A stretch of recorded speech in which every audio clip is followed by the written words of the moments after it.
कुमारजी महोदय श्री वचनामृत प्रदान करशे। आप श्री भारत रत्न तथा डॉक्टरेट ऑफ ह्यूमन राइट्स जेवा उच्च कोटिना एवॉर्ड्सનું માન વધારી રહ્યા છો। આપ શ્રી કઈ કેટલીય રાષ્ટ્રીય તથા આંતરરાષ્ટ્રીય કક્ષાએ કોન્ફરન્સમાં દેશનું પ્રતિનિધિત્વ શોભાવ્યું છે।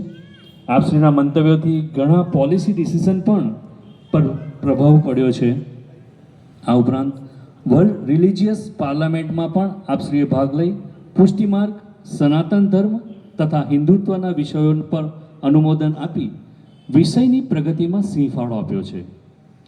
આપ શ્રી ફિલોસોફિકલ આઈડિયાઝ અને પ્રેક્ટિકલ નોલેજ વચ્ચે સમન્વય સાધી પુષ્ટિમાર્ગના મૂળભૂત સિદ્ધાંતો ઘર ઘર સુધી પહોંચાડતા આપના હંમેશા તત્પર રહ્યા છો।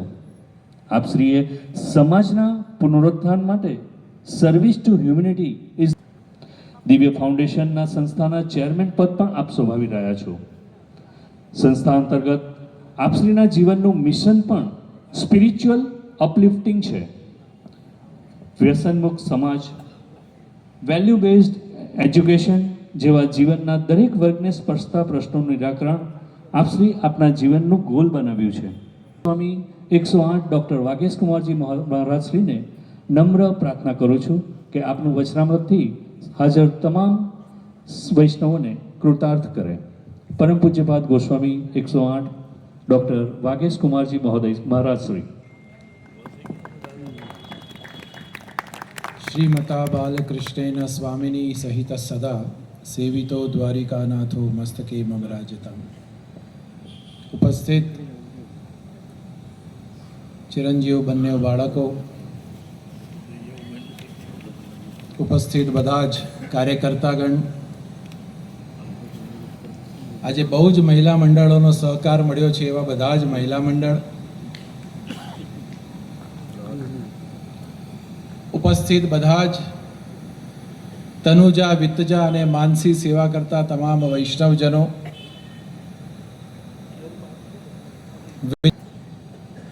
કે જીવનની શરૂઆત 5 વર્ષથી થઈ।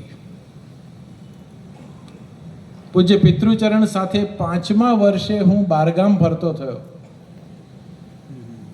અને ફરતા ફરતા અભ્યાસ કર્યો, પીએચડી અભ્યાસ કર્યો, સંપ્રદાયના ગ્રંથોને વાંચવાની શૈલી જાણી,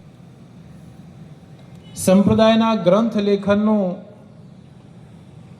મને બહુ શોખ પણ લખતા ન આવડે તો પૂજ્ય પિતૃચરણે મને કેકા શાસ્ત્રીજી પાસે થોડા દિવસ મૂક્યો કે એમનાથી લેખન શૈલી શીખો। ધીરે ધીરે કરતાં કરતાં ઘણું બધું કાર્ય કરવાનું સૌભાગ્ય મળ્યું।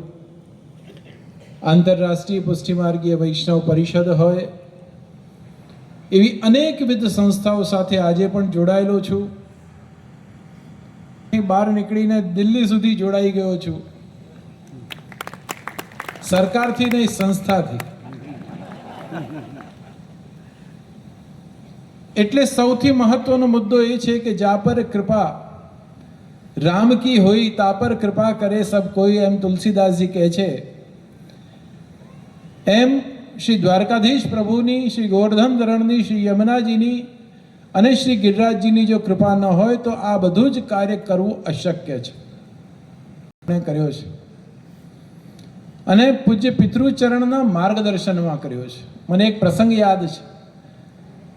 મારી સાથે રમેશભાઈ છે, પરિષદના બધા જ બેઠા છે, પરિષદવાળા પણ આજે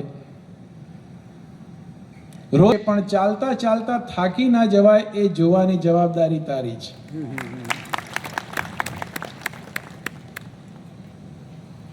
સાઠ વર્ષ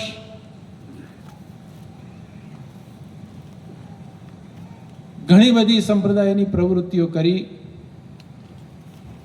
ઘણા બધા જૂના મંદિરોનું નિર્માણ કર્યું। અમારા પૂજ્ય પિતૃચરણને એક આગ્રહ હતો કે બહુ જ વધારે મંદિરો ખોલવા નહીં, આપણા સ્વાર્થ કારણ ઠાકોરજીને પરિશ્રમ પડે। બાળકો ખૂબ સુંદર રીતે બધું સાહિત્ય અને મેનેજમેન્ટ સંભાળે છે। સાહિત્યનું અને ટ્રસ્ટોનું અને સંસ્થાઓનું કામ વેદાંત બાવા અને સિદ્ધાંત બાવા સંભાળે છે। અમુક કામ વેદાંત બાવા સંભાળે છે, અમુક કામ સિદ્ધાંત બાવા. એટલે મને એક ગુજરાતી પિક્ચરનો, હિન્દી પિક્ચરનું ગાયન યાદ આવી રહ્યું છે અત્યારે. કર ચલે હમ ફિદા જાને મન સાથીઓ અબ તુમારે હવાલે.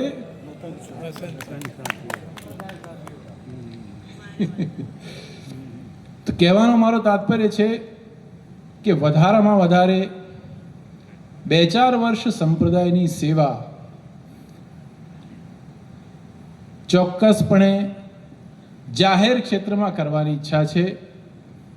વેદાંત બાવાએ હમણાં કહ્યું કે અમુક ઉંમર પછી ભગવત સેવામાં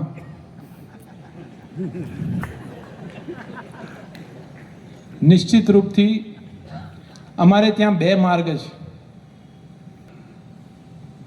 એક કૃપા સાધ્ય વસ્તુ છે અને એ કૃપાની અનુભૂતિ જે આજે હું કરી રહ્યો છું એ કૃપાને શબ્દોમાં વર્ણવી શકાય એવી નથી. એટલે વિશેષ તો કંઈ કહેવું નથી, પણ આપ બધાએ અને ખાસ કરીને અમારા સુખધામના સમર્પિત કાર્યકર્તાઓએ અને બેસેલા બધા મહાનુભાવોએ જે પ્રયત્ન કરીને આ સુંદર આયોજન અનેક સ્થાનો પર ગોઠવ્યું છે, ત્યારે હું તો એક જ વાત કહીશ, મોટો હાર પહેરાવવામાં આવ્યો ત્યારે મને વિચાર આવ્યો કે આ નાનો હાર અને મોટો હાર એટલે શું. એટલે ખબર પડી કે હાર આપણે ત્યાં તો માળાજી કહેવાય છે, પણ જગતની અંદર હાર કહેવાય છે. જેને જેટલો મોટો હાર પહેરાવે એની જવાબદારી એટલી વધારે. અપીલ છે, મુખરતા દોષના કોઈ પણ કામમાં આપ પડશો નહીં. મુખરતા દોષ જેવો ભયંકર દોષ બીજો મને લાગે છે કોઈ છે જ નહીં આ જમાનામાં. લગભગ બધા જ નાના મોટા પ્રમાણમાં મુખરતા દોષમાં પડતા હોય છે અને એ જ દોષ એમને બંધન કરતા થઈ જાય છે. અને જ્યારે દોષ બંધન કરતા થાય ત્યારે સમજી લેવું કે એમાંથી ગુરુ સિવાય ઠાકોરજી પણ બહાર કાઢી શકવાના. અમારું તો છેલ્લું સ્ટેશન છે. જે ગાડી ચાલી હોય એ આવે છેલ્લા સ્ટેશને જ આવે અને ત્યાં જઈને પછી એની સર્વિસ થાય. તો અમારું છેલ્લું સ્ટેશન છે એટલે વિશેષ નથી કહેતો, પણ મારા અનુભવ પ્રમાણે આજે હું એક વાત ચોક્કસ ટીવીના માધ્યમથી, વોટ્સએપના માધ્યમથી બધાને કહેવા માંગુ છું કે બને ત્યાં સુધી મુખરતા દોષથી બચવાનો પ્રયત્ન કરજો. અને એવું લાગતું હોય કે કોઈ મુખરતા દોષ કરે છે તો એ જગ્યા તમે છોડી દેજો. દયારામભાઈ તો કહે છે કે તુજસાથી કોઈ વૈષ્ણવ થાય તો તું વૈષ્ણવ સાચો, અને તારા સંગનો રંગ ન લાગે ત્યાં લગી તું કાચો. અને આપણે એવા વ્યક્તિના સંગમાં જઈએ કે જ્યાં આપણી ભક્તિ છૂટે, આપણા ઠાકોરજી છૂટે, આપણા ગુરુ છૂટે, આપણા સિદ્ધાંતો છૂટે, આપણી સેવા છૂટે. એવા વ્યક્તિના સંગમાં જઈને મેળવવાનું કશું નથી. હું ઘણીવાર ટ્રેનમાં જતો હોઉં ત્યારે સામે કોઈ બેઠું હોય, વાત શરૂ કરે, નહીં પ્રવેશ વિધિ હરનો રે. ગોપાલદાસજી ગાય છે કે આ માર્ગમાં ગમે તેનો પ્રવેશ શક્ય જ નથી. આ માર્ગમાં એનો જ પ્રવેશ શક્ય છે જેના પર ભગવદ કૃપા થઈ હોય. અને હું તો બ્રહ્મ સંબંધ લેવનાર જે આવે છે એમને કહું છું કાયમ, આ એક દુનિયાનો એક જ માર્ગ એવો છે કે જ્યાં કૃપા પહેલા થાય અને ભક્તિ પછી શરૂ થાય છે. બાકી દુનિયાના તમામ માર્ગમાં ભક્તિ શરૂ કરવી પડે અને પ્રભુ મળે કે ન મળે, અહીં તો ભક્તિ શરૂ થતા પહેલા